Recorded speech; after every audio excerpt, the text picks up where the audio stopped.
Hello, everybody, and welcome to our wrestling podcast. My name is Michael Gay, and alongside me is my tag team partner, Derek Schoenfeld. Derek, how you doing? I'm doing well. How are you doing today, Mike? I'm doing pretty good. And so for those of you that are listening or watching, and if you're watching, you have problems and you're hallucinating. But to those of you that are listening to us, the tens of you that are listening to us. It's 10 more than we had last week, so thanks. Thank you. We appreciate you. We should just call ourselves the Ty Dillinger Podcast because how many viewers do you want? 10. Well, 10. I mean, as many people watch Ty Dillinger on TV as we probably have going on this podcast right now. So true. So true. That's awesome. And welcome to our first podcast. Now, usually, this is where we explain why you should listen to our podcast and why you should make time out of your day to subscribe. So here goes. Well, most podcasts will usually have some kind of connection with the industry or be an insider. For example, the podcast like Going in Raw or Something to Wrestle with Bruce Pritchard, What Happened When with Tony Schiavone, 83 Weeks with Eric Bischoff. That's right. I'm a big Conrad Thompson fan. They have connections in a different angle. We don't have connections into the wrestling business. And in fact, if we were to become a wrestling news outlet, we would just be reading the same dirt sheets that anybody would have access to. Thank you, Dave Meltzer. What we bring to the table is just the common fan and just people. You could say we're the Dusty Rhodes of podcasts. We are the common fan.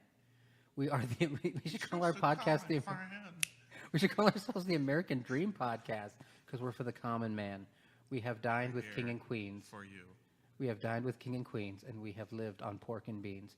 And so, but basically, we're two fans that come from two different sides and two different, backgrounds. So we'll give you a little bit of background as far as where we come from and then what you can expect from our podcast. So we'll save the best for last, and we'll wait on the man, the myth, the legend, DSC. But so basically, it's just like anybody else. I became a big fan of wrestling when I was a kid.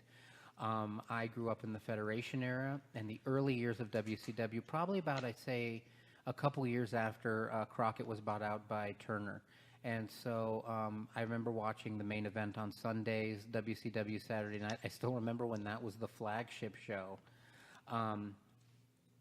And I remember as a kid watching Saturday night after Captain Planet and the Planeteers. Yes, I'm that guy. And so I remember growing up on the Federation era as well. Like, I remember my first pay-per-views with the Great American Bash, 91, Survivor Series 91, the debut of The Undertaker, and really just from there. And so I was raised with a combination of the Southern style of wrestling versus the gimmick style of wrestling as well, and I saw all of it and just ate it all up. And then I was a fan through the Monday Night Wars. I remember in high school, my buddies and I, we would just, every time there was a WCW pay-per-view, we'd put on our NWO shirts and we would just hang out and watch the pay-per-view. And I became a fan. I stayed a fan probably into the early 2000s. I remember when TNA was kind of a big deal with AJ Styles and Chris Daniels and every cast-off that the WWE had that was just signed by TNA. Oh, you can't forget the WCW cast-offs. Oh, that's true. Don't you dare call Sting a cast-off. It was a cast-off. Oh. You know what?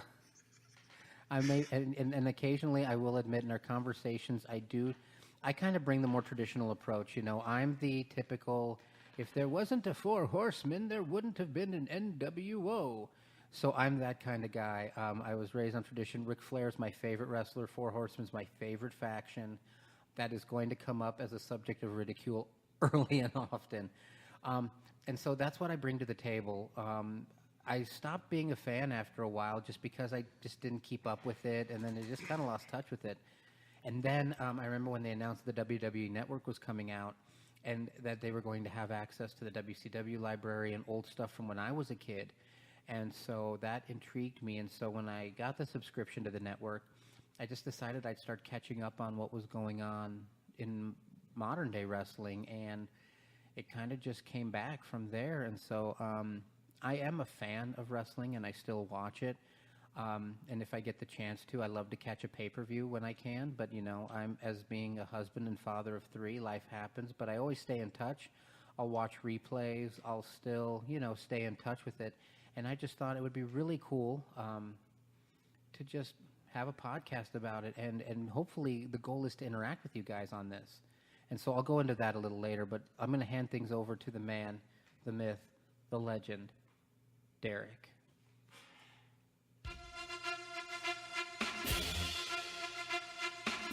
Oh, it's true. It's dang true. Alright, guys. My name's Derek. I'm the man, the myth, the legend, and better than Ric Flair. That being said, Well, he's like 70 now. I'm pretty sure you could beat him in a wrestling match. You're right. It's because I'm 20. Old people. Anyway, for wrestling for me, I started watching when I was like 7, 8-ish. The first thing I can really remember wrestling-wise was when Jeff Hardy got blown up by pyrotechnics. At the time, I thought it was all real because I was a little kid and I didn't know any better. And I'm like, Dad, he just died. But that being said, he didn't actually die, thank God. I also remember the good old days of John Cena versus Randy Orton on repeat every single pay-per-view and how they just kind of juggled the WWE Championship around. The only good thing about that was the Orton punt kicks to the head. That being said, I also remember The Undertaker back when he could wrestle in his dead man days before his hips started going out, and we have to watch him struggle through every single WrestleMania, which is kind of disheartening to see. I'm also part of the hipster generation, whereas I watch all the indie stuff. I watch Ring of Honor, New Japan, and the British show that the good old WCPW guys originally set up that is now titled Defiant Wrestling. I'm really big into indie talent, so whenever they end up coming to NXT and Mike over there in all of his old man goodness doesn't know who they are, I care to fill him in. He's like, why do I care? And I'm like, that guy's a part of Bullet Club. Or, that guy, he's probably just another big man that Vince likes. I haven't heard of him before. It's really true. Derek explaining to me indie wrestlers is a lot like if you have to teach a parent or grandparent how to use a cell phone or some form of technology and they have to break it down for you. It's a little bit like that. Hey, Sonny, what's the Bullet Club? Well, you see, Mike, the Bullet Club is like the NWO, but better.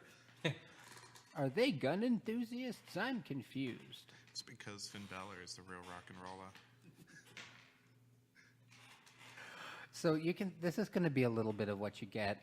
So we're going to come at it from a couple different angles. And essentially what we're going to do is just, there are going to be pay-per-view predictions and recaps. We're going to look at some shows. But rather than also just doing that is taking a look at topics that appeal to us. So, I mean, obviously with Backlash just around the corner, we're going to be talking about that today. But some episodes you might hear us talk about, like, for example, like Derek talked about with the indies, there's going to be a whole episode devoted to the indies and what we should be really paying attention to. Because I'll be honest, there's a lot of talent out there that we're missing out on. Talking about TNA and are they for real? Because I was surprised. I'll be honest, I'm surprised that TNA has been around for almost 15 years. I know that it's gone through a lot of changes and stuff. We're going to talk about Major League Wrestling. That one I kind of snuck in because I'm a little bit of a homer now that Tony Schiavone has joined the broadcast team. It's because he wants to have something he can talk about where I'm going, what are you saying, Mike? I just want to feel like the grown-up. And so we're going to be talking a lot about that. We're going to be commenting on news, so it may not be late-breaking news or talking about what's behind the scenes. And I'm not going to lie, a lot of podcasts try to avoid fantasy booking and what should have happened. And we're going to talk about that. Yes, we understand that hindsight is 20/20, but a lot of times what we're going to talk about is what we think should happen, not only what we think will happen, because those can be two totally different things. So we're going to try to bring a proactive approach to this. If you just like hanging out and talking wrestling with your friends, this is definitely going to be the podcast for you. And we're just going to go from there. So usually you have time to prep for a pay-per-view, but after WrestleMania, usually there's time for build-up for Backlash, but the Greatest Royal Rumble was kind of just threw everything off. So it was like, hey, they're paying us a ton of money, so we're going to hold this event. Sorry, Backlash, we'll give you matches. It didn't just throw everything off. essentially, for me, ruined WrestleMania. Why? I mean, you take a look at the WrestleMania card, and it feels like it was more of a go-home show for the Greatest Royal Rumble. I mean, Yeah. it was almost offensive to me. Like, WrestleMania is supposed to be your big show. You're doing all this promoting, and I'm sitting there. I've got my pizzas. I've got my bag of chips. I'm like, yeah, let's do this. And I'm sitting there watching it. I'm like, oh, they just keep talking about the Greatest Royal Rumble. Or, oh, they did that to build up for the Greatest Royal Rumble. And then when I actually watched the Greatest Royal Rumble, I'm like, man, that was a good live show. I never thought about that, the WrestleMania as the go-home show for the Greatest Royal Rumble. It just goes to show you what the power of money can do, and that the power of money can overtake any fan's opinion, regardless. So That's why Roman Reigns keeps getting pushed. I know, right? And so, so with Backlash coming up, it was kind of anticlimactic because it felt like after the Greatest Royal Rumble, they just had to start throwing things together and keep picking up angles. So we'll talk a little bit about the go-home shows, and then we're going to give our predictions for Backlash. And we're going to give our predictions for Backlash. And we do things a little differently. It isn't just who wins, who loses, but we throw some things in there as well. So rather than go through match by match what happened at Raw, we're just going to take, and SmackDown, just take a look at what really stood out and some observations and go from there. We're not going to take 2 hours. We're not going to be here forever. We just kind of want to take a glance at this and see, was there anything that mattered? You know, anything that stood out, any questions, anything that made us question, like, and if it's okay with you, Derek, I want to kick things off. What the crap is going on with Bobby Lashley?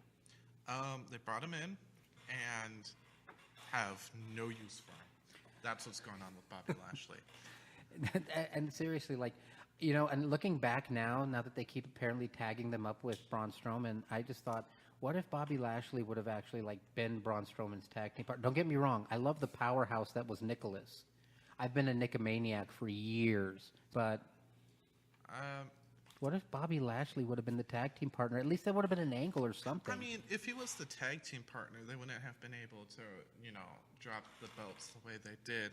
And on top of that, if they had him surprise debut at Mania, I'd argue he would have gotten a much bigger pop than he did the Raw after. Yeah. Simply because of the crowd that was there. And the New Orleans area is near Florida, because Louisiana, Gulf Coast area. So a lot of those people may have seen Bobby back in his TNA days back in Florida. So he probably would have maybe even gotten what's called a hometown pop, but more for the region that he's been performing in for the past few years.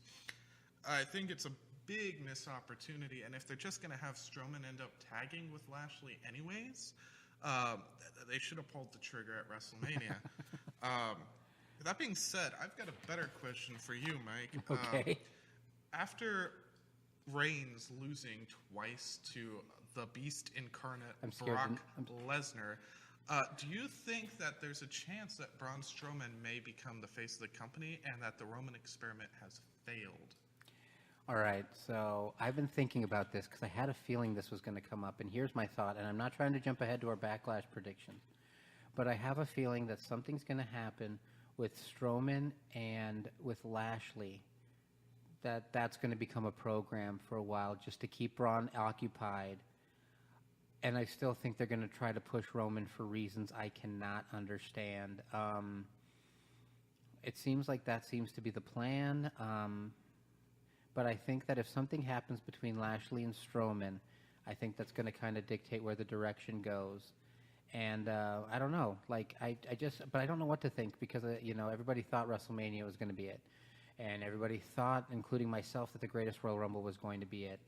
And now Samoa Joe's destroying him with all these promos about how he can't beat Lesnar. And then they did the, you know, I like to call it the Dusty Rhodes type of finish where, you know, it was like, oh my gosh, his feet really touched it. Oh, controversy, let's go. And it's just kind of crazy. And so now we're thinking, okay, now he's a step closer. He actually won the match but didn't get the belt.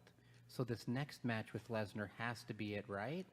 Well, I mean, that is if he earns another match with Lesnar. He's going against Joe at Backlash.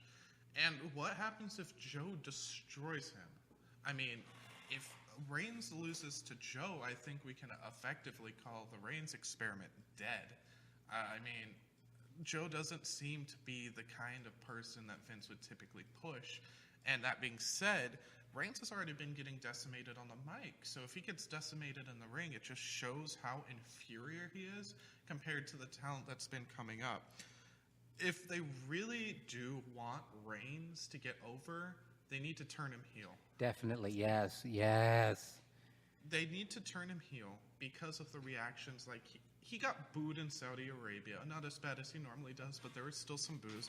And then you go to Montreal, and they were booing him like he was the one who screwed Bret Hart. I mean, holy cow. When we all know that Bret screwed Bret. No, it was Vince. So, Vince, if for whatever reason you are listening, which I That would make you one of the 10. A, you need to turn Roman heel. There is no other way to get him over at this point. And if he is truly as good of a heel as I think he can be, he'll end up becoming a face again organically. I think that's smart. And what I feel like Joe is more of a Triple H guy, whereas Roman is a Vince guy. So it's kind of telling, like, I'm wondering if there's like a power struggle, because I know that Triple H was a big fan of bringing Samoa Joe in, and I agree with you. Like, although knowing the WWE, if Samoa Joe beats Roman Reigns, it'll just be the first of like 5 Samoa Joe matches that Roman and Samoa have, and it'll be like, different types of matches, and I don't know. I don't see him doing multiple matches simply due to the brand split. I think if Joe were to beat Reigns at Backlash, all it would really lead to is Joe getting even pushed further into the AJ Styles Nakamura feud and possibly winning the WWE Championship. I don't think he's going to win it before Nakamura. Tell me you wouldn't love to see a Nakamura Styles Samoa Joe triple threat match. Oh, dude, that would be amazing. But what I think is going to happen is I think around February of next year, around Royal Rumble time, heading into Mania, we're going to have Joe pick up the WWE title and hold it till Mania. I think that's fair. Yeah, I don't know. I feel like Backlash is just kind of a means to an end. Like, it's just going to advance a couple things, but really, like, there's not a ton going on. So I don't know. And you know what? I don't know. Like, and maybe this is my, I don't know. I'd like to say my WCW roots. I'm just a bigger fan of the Blue Brand and what they do as a whole and how they develop things out. Although I will admit, why the crap is Big Cass getting the push that he is? Because Vince McMahon likes big, sweaty men. It's simple. He means as wrestlers, folks. Yeah, but, like, I enjoy pizza, but that doesn't mean that I have to force pizza for every single meal. Well, I'm a youth pastor, so technically, yes, it does. But that doesn't mean that I have to force my family to eat pizza every single meal, even if they don't want it. Well, yeah, but, Big Cass. He's got potential. I mean, the promo he delivered on his first night back on SmackDown, I thought was pretty good. However, the segment they had him do this week was utterly ridiculous. Oh my gosh. I had to stop the show and take a breather before coming back because I thought it was that stupid. I don't like a feud where the main reason somebody doesn't like somebody is because they're short. Yeah, for those of you that haven't seen this, Daniel Bryan has come back to wrestling, and his first major feud is with this giant called Big Cass. I mean, this guy's just stacked. I mean, he's 7 foot tall, great athlete, can fly. I mean, he's good. But but the whole premise of the feud is built around the fact that Daniel Bryan is short, and he doesn't feel like somebody who's short should be getting all this recognition, and he's not as great of an athlete. And it is as dumb as it sounds when I describe it. And so it culminated on SmackDown with Big Cass bringing out a little person dressed as Daniel Bryan and proceeding to pretend to beat him up. And I'll admit, I understand that not everything in wrestling is, like there's some things where you just step away and go, okay, this is ridiculous, and you fast forward through it. Dead people shooting lightning out of their hands. Yes. Unless you're like the Emperor Palpatine, then that's cool in the Star Wars movies because you've earned that right. I'm just saying. But yeah, so that was just crazy. I would have loved to see Big Cass come back against like Baron Corbin. Like I would have loved to see Big Cass and Baron Corbin go a couple rounds, just big guy versus big guy, beat the crap out of each other. I don't mind Daniel Bryan feuding with Big Cass right off the bat. What I do mind is how they're telling the story. During one of his promos, Cass said something that really stuck out to me. It was he came back from his injury at the same time as Daniel Bryan was cleared, and everybody was focused on Daniel Bryan because it's Daniel Bryan. And I feel like that should be the main focus here. It should be more of, hey, you guys ignored the fact that I was returning in exchange for Daniel Bryan, and because of that, I have a beef with Daniel, and therefore I'm going to show you how irrelevant he actually is. And that would make sense for a storyline instead of being like, I don't like him because he's short. And I don't understand why they stuck to the short part instead of the injury part, because the injury angle makes a ton more sense.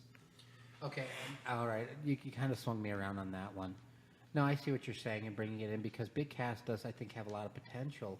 And maybe, you know, Daniel Bryan has a reputation for working with guys in the ring and bringing them along and helping them out. I agree. A lot of it is packaging. I guess why I just picked Baron Corbin was they started this feud with No Way Jose and then a tripping Titus O'Neil. Like, and I'm just wondering, like, Baron Corbin just seems like he's squandering, like, hey, what's a really cheesy gimmick? How can we put them over? I know.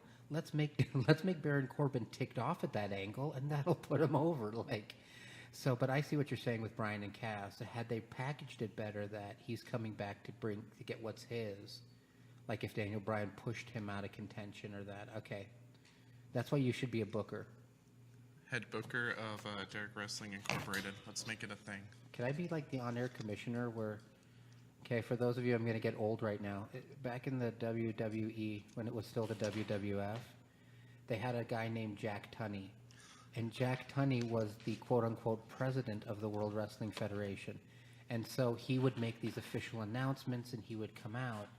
And me, the 11-year-old kid that I was, totally thought Jack Tunney was the real president. And so I just think that if I had to have a life goal, it would be to be an on-air authority figure. Mike, you wouldn't make that great of an on-air authority figure. I hate to break it to you. You'd just be running around giving hugs to all the superstars and being like, sure, you can have a title match. So maybe my mother and I believe that everybody should share. It's okay. We'll make a second set of tag team belts. You're a champion, too. Participation ribbons do not count in the WWE.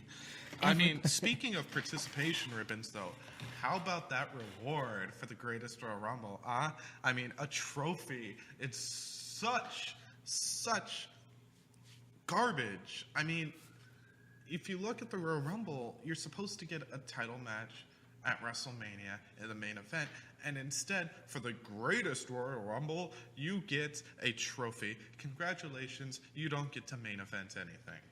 Personally, I think if there was a trophy on the line, and I heard somebody say this, and I can't remember who, that they should have had Mojo Rawley win it, and then his angle could be that he just wants to win trophies.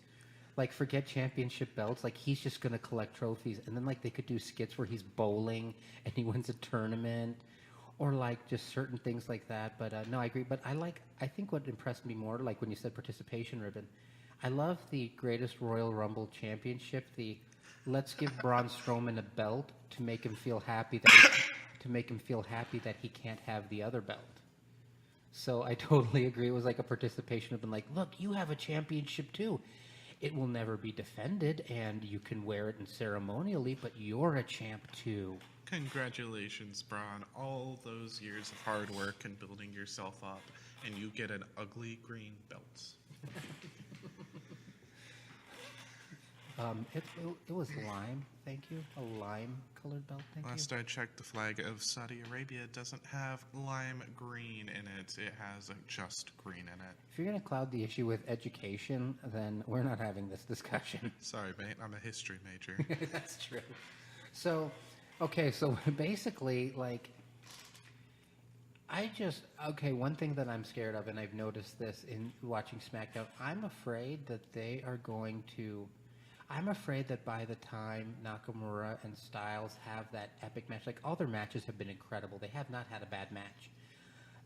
Not a match that it could be if they just unleashed everything they had, but I feel like by the time there is a legitimate epic match, that people are going to get tired of seeing.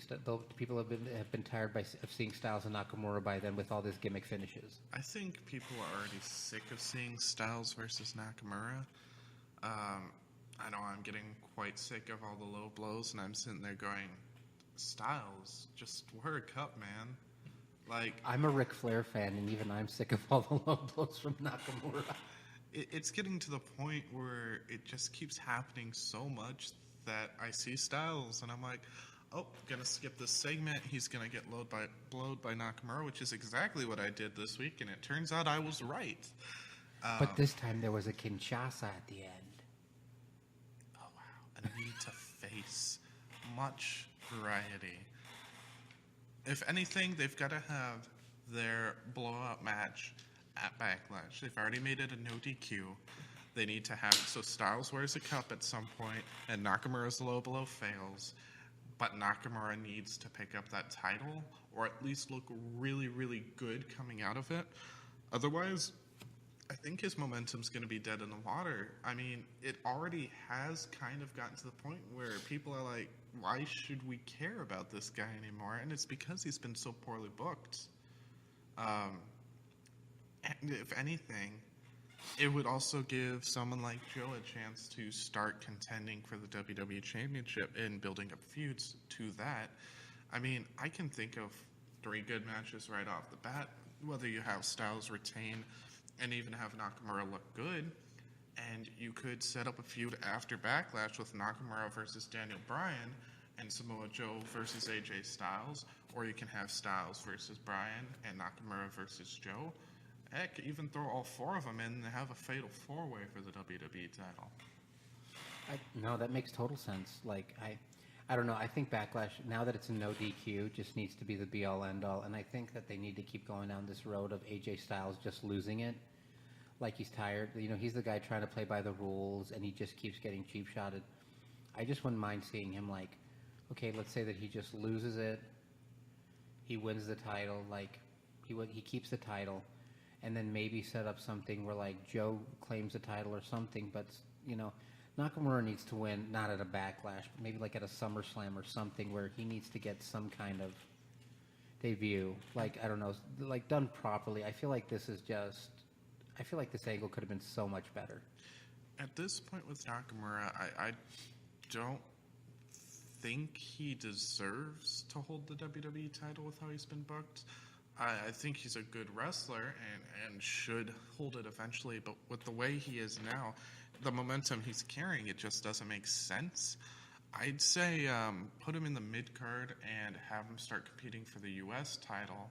I mean, you can have some stellar matches with Jeff Hardy, Randy Orton some more. I mean, there's a lot of guys there who can, heck, have him have a match with Rusev.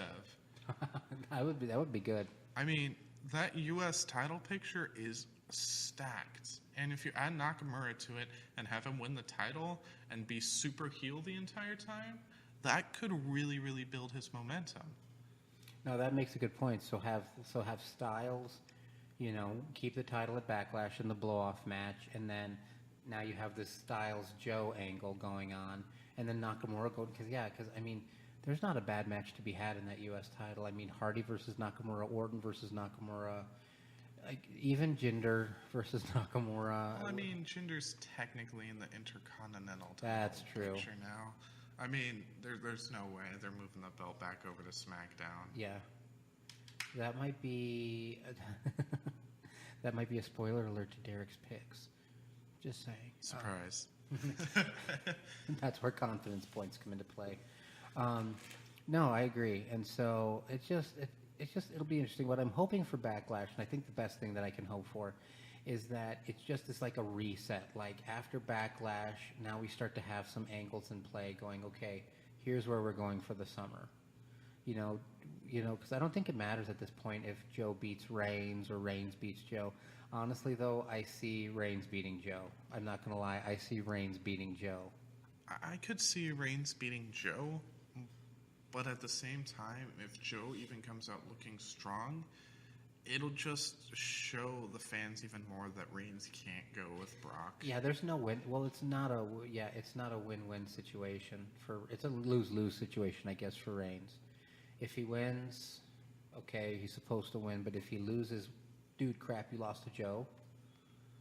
And you're gonna get the title. I think if anything, we could use with 4 months of Reigns being off TV.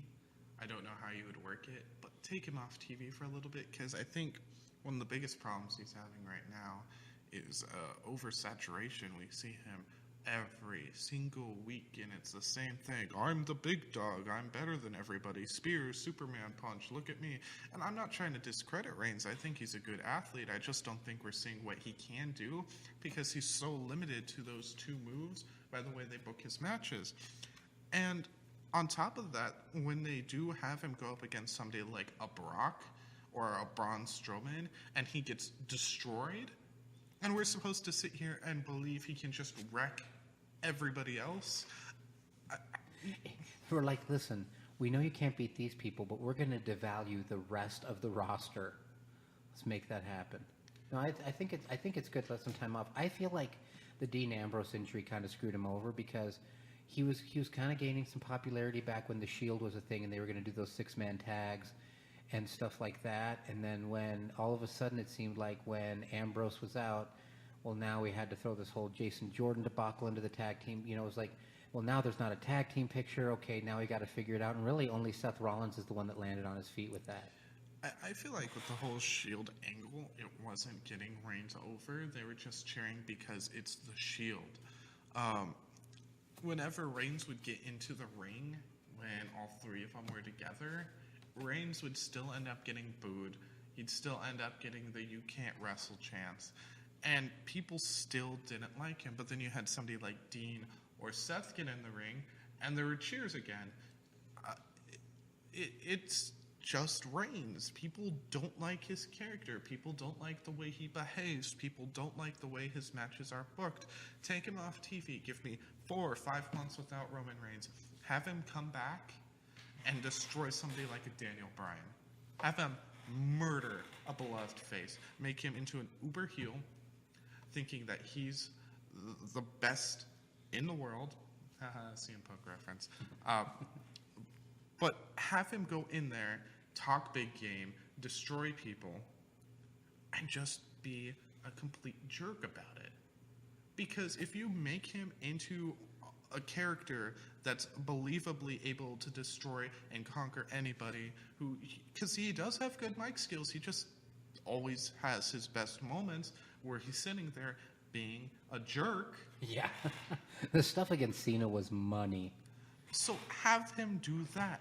Eventually, if he proves himself with good matches, good mic work, sitting here being a very, very big heel, eventually he'll organically become a face. And that's the situation that makes most sense to me. And while you have him as heel, you can put together all these dream matches you normally wouldn't expect Reigns to be in, because you don't want him going up against another face at the moment. So you could have Reigns versus Bryan. You could have Reigns versus Styles, with Styles being the face for the change. I mean, there's a lot you can do. And to the people who keep saying, well, Roman Reigns is already a heel, no, he's not. He's a face that people don't like. There's a difference. If you're getting booed because you can't wrestle, or because you're a face that people don't like, it's really quite simple. In the minds of the fans, you suck. You're not a heel, you're just bad. And when you keep partnering him up with Braun Strowman, hoping that some of that Braun Strowman dust kind of sprinkles onto Roman, like, look, he's friends with Braun. You have to cheer for him. Like, they're pushing it. I like it. Like, okay, so think about this. Remember the angle where the Shield broke up, right? Where Seth Rollins. Imagine if Roman Reigns had played Seth Rollins' role. And so when they said, we always have a plan B, and Roman decimated Seth and Dean, I think that could have changed Roman's career for the better. Like, had he been the one to just destroy him, do the corporate partnership, and even if he branched off later going, you know what, nobody tells me what to do. Not you, whoever, and then it's a Roman Triple H match or whatever, I think that could have been much more beneficial. Oh, it would have been much more beneficial because Seth still had that charisma that he's always had, so he could have got himself over. And Dean got over with the fans despite the fact that the WWE really didn't acknowledge him after the Shield breakup. I mean, sure, he was there, but he wasn't a big player. He wasn't. Until he won the Money in the Bank case and won the WWE Championship. He was always kind of the fans, the fans man. The fans wanted to see him do well. The fans knew he was good, and the fans were always cheering for him. I was in the Phoenix crowd when he came home with the WWE Championship the night after Money in the Bank, where he left in the taxi. And I think that endeared him to people. Like, he's like one of us. He leaves his crap everywhere. Like, the pop he got in Phoenix was, oh my lord, it was just so loud. Like, I felt like I was going deaf. He was so popular. And I think it would have just benefited all three for the best, but instead, Vince decided that Roman was going to get shoved down our throats.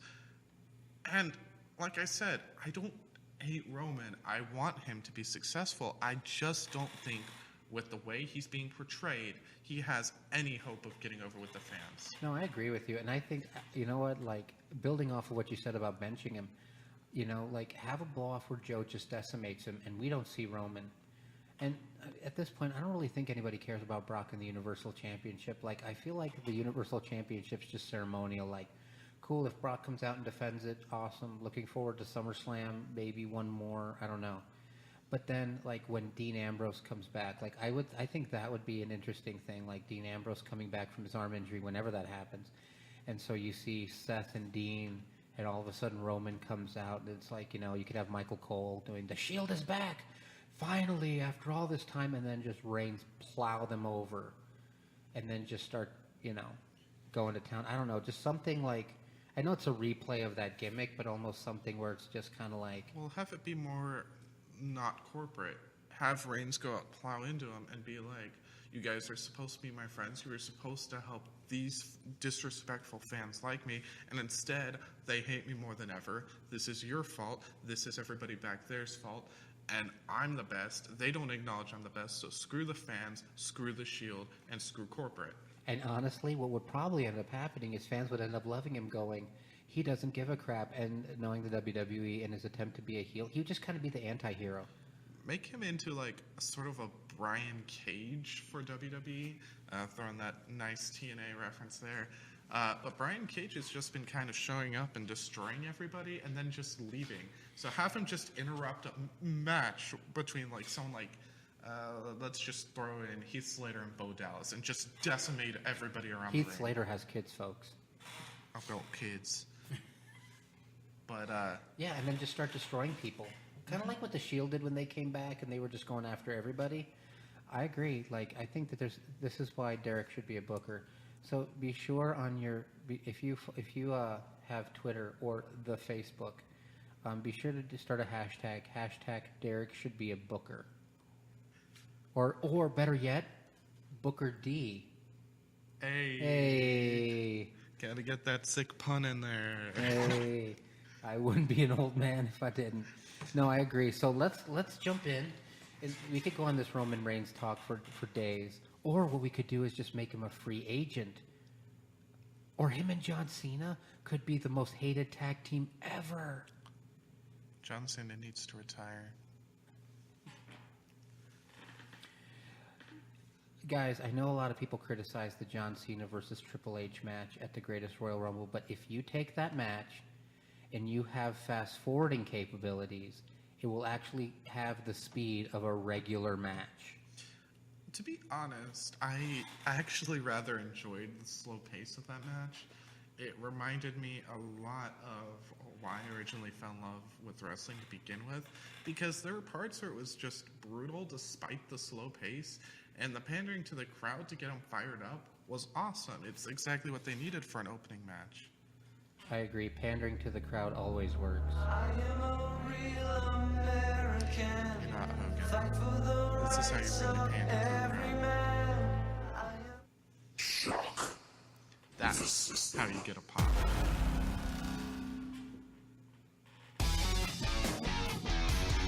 Okay, if there's any example of the time difference in like the generations that we love, this is it right here. Although yes, I do know about the Undisputed Era now. Okay, Okay. all right, and Well, who's the recent fourth member? Roderick Strong. Okay. Was Roderick Strong ever a Ring of Honor champion? Yes. Good job. Woo! And so here's the thing, though. I'll have to say that Roderick Strong's performance at the Greatest Royal Rumble was probably my favorite. In case you hear any sound in the background, we are recording in the youth room at the church that I work at. So we got stuff going on, people. It's all good. But yeah, no, definitely. So I'll tell you what.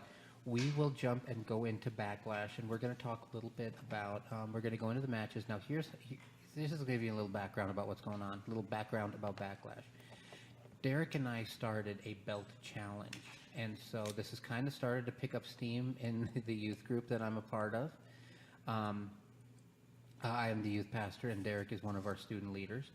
And so what we do is not as in he's a student who's the leader, he's an adult, but he helps us out with small groups and pretty much just becoming an invaluable part of the team.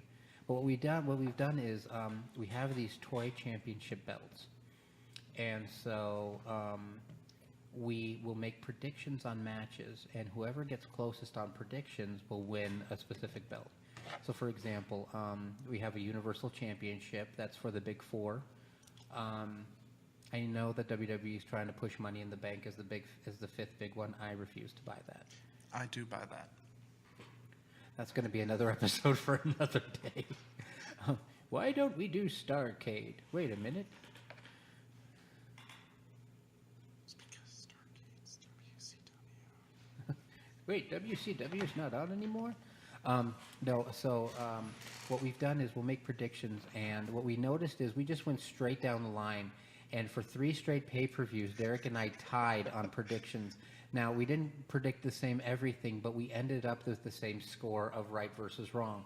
And so what we did is based on the pay-per-view, when it was a Raw brand pay-per-view, we had the United States title. When it was the SmackDown pay-per-view, it was the Intercontinental title, or vice versa.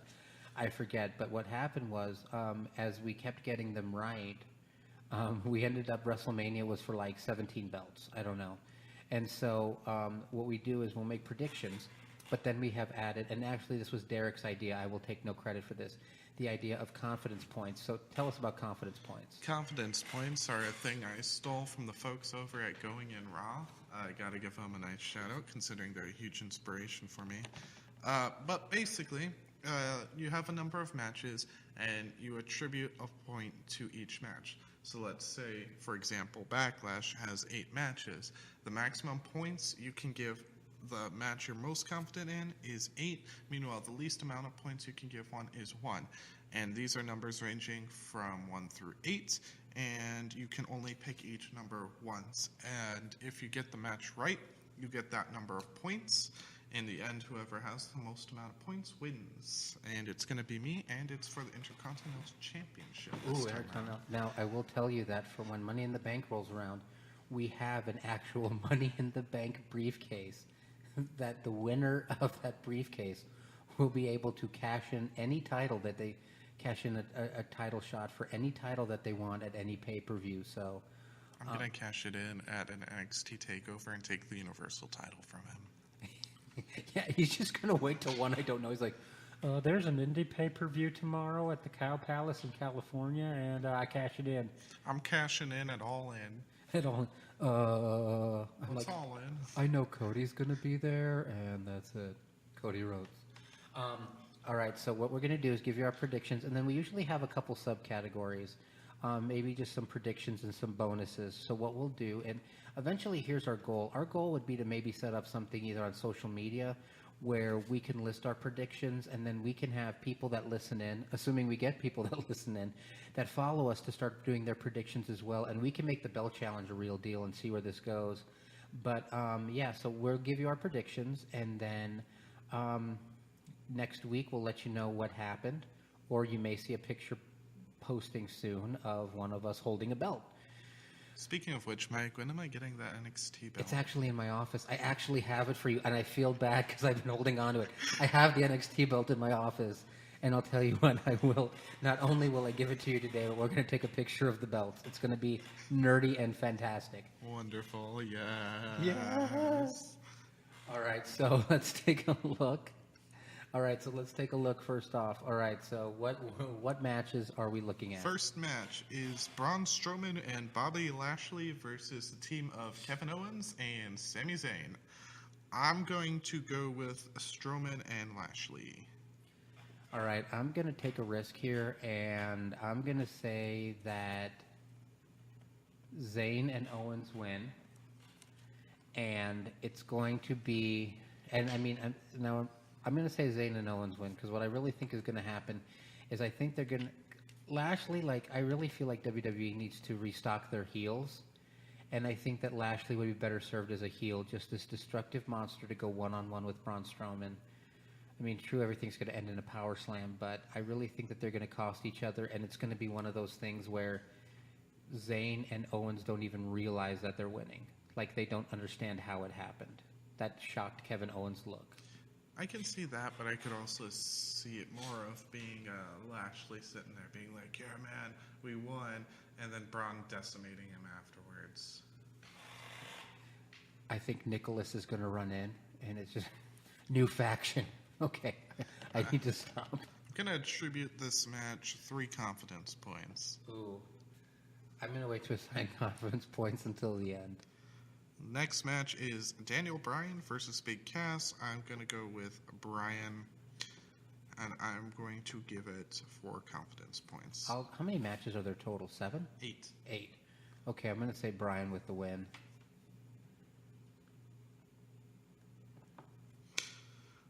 Match afterwards is going to be Roman Reigns versus Samoa Joe. So the big dog versus the Samoan submission machine.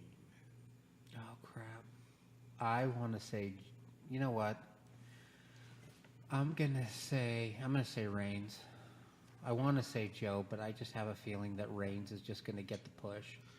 I'm going to say Joe because he's been decimating Reigns on the mic and because it's what my heart wants, and I'm going to attribute 1 confidence point to that. And you can't deny the heart what it wants. That's why we have confidence points, so I can take risks like this and be like, I'll only lose 1 point. My strategy is usually just take Roman Reigns and John Cena and take the points. No. Okay, what's the next match? Carmella versus Charlotte Flair. I'm going to go with Carmella and 2 confidence points. I'm saying that I'm going to say, well, I think this might best exemplify who I think will win.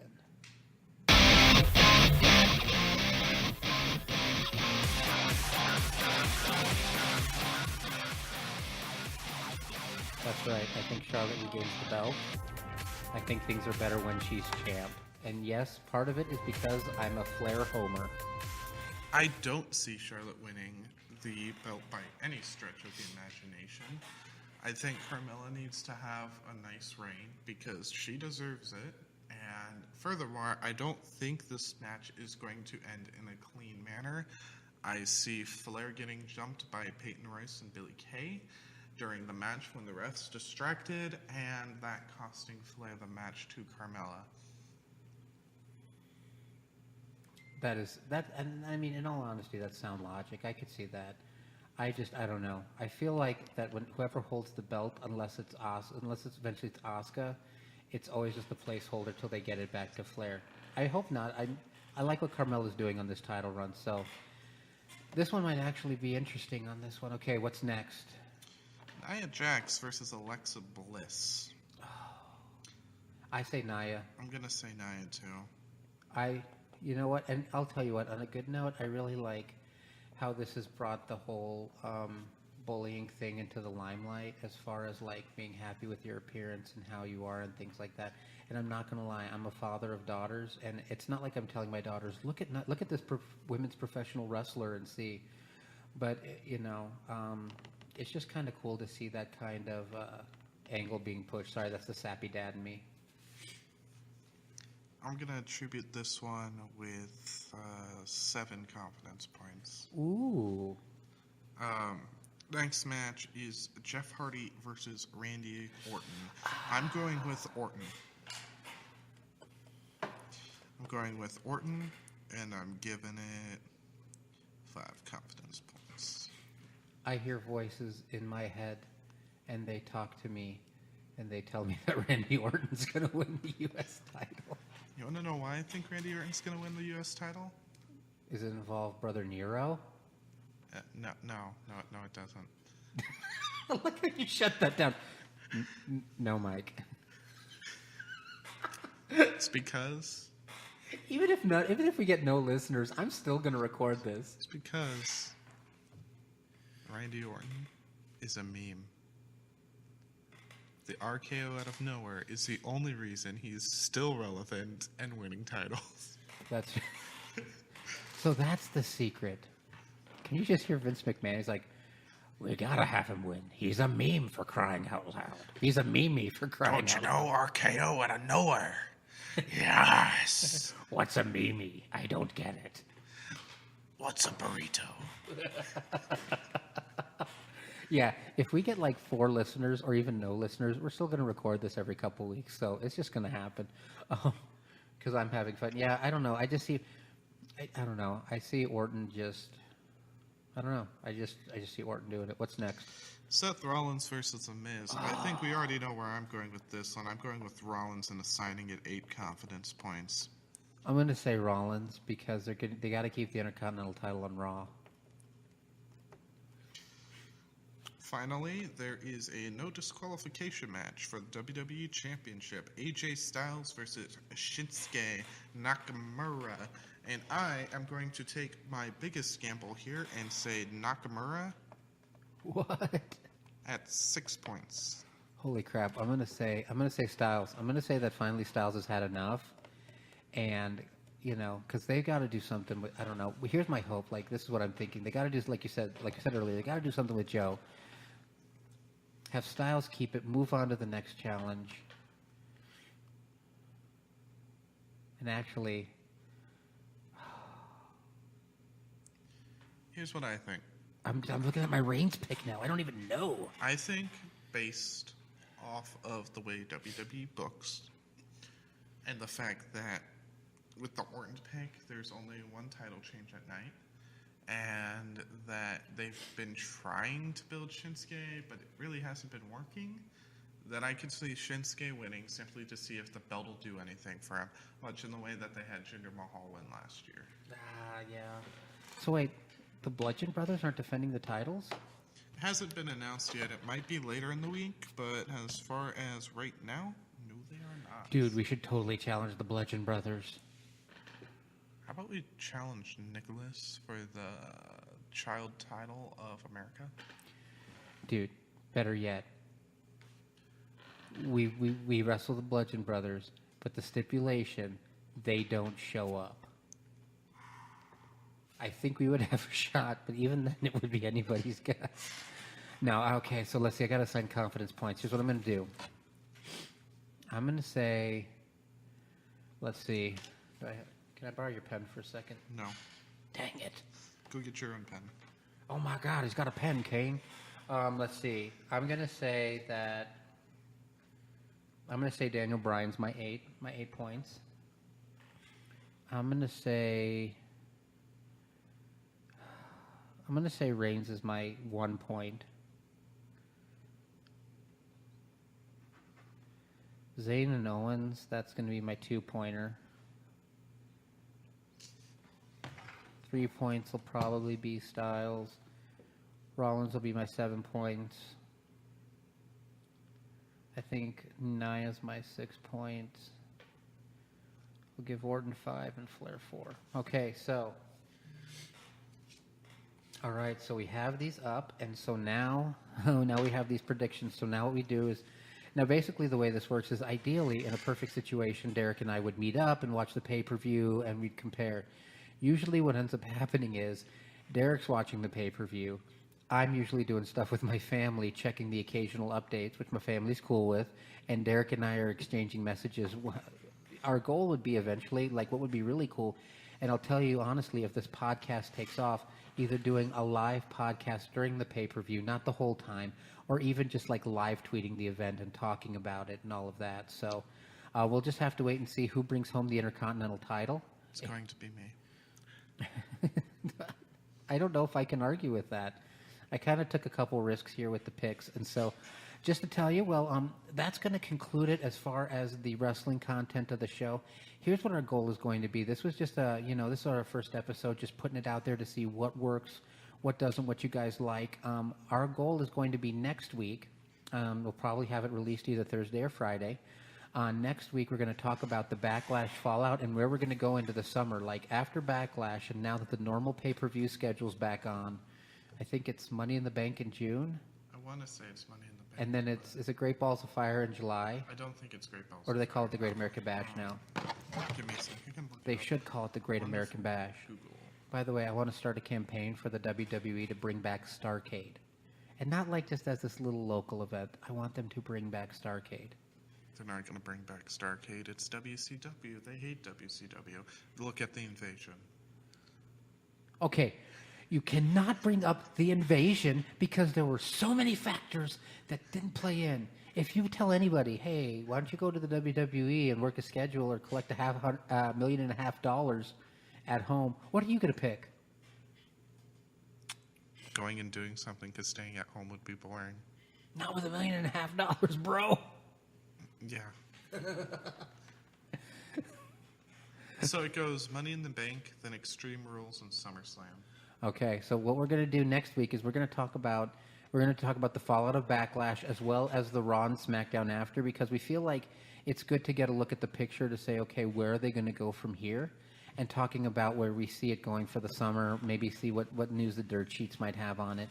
And then after that, you're going to be seeing episodes. We're going to cover NXT, and there's going to be some times, actually next week, hopefully, we're going to start a little segment we call the Indie Corner, in which Derek's really just going to be telling us and filling us in on the indies and what we should be paying attention to and things that we may not notice that are happening. So, but going back to where we go from here, we're going to keep putting this podcast out. We're going to give it a test run, see what happens.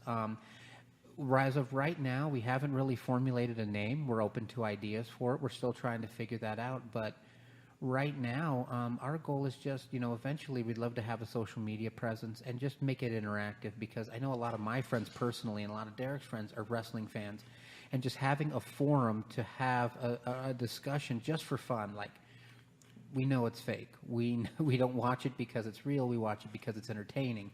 And so just to have that kind of forum and that little distraction and that release. And yeah, so definitely. Derek, I don't know about you, but I had a blast doing this with you, man. Oh, yeah, it was lots of fun.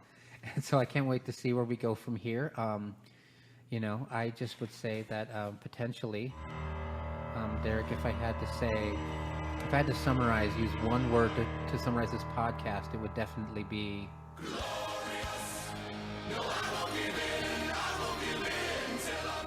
See what I did there? If I had to summarize this podcast, it'd be 2 words, and it would be too sweet. All right, guys, we will talk to you later. See you next week on our Pro Wrestling Podcast, Name to be Decided.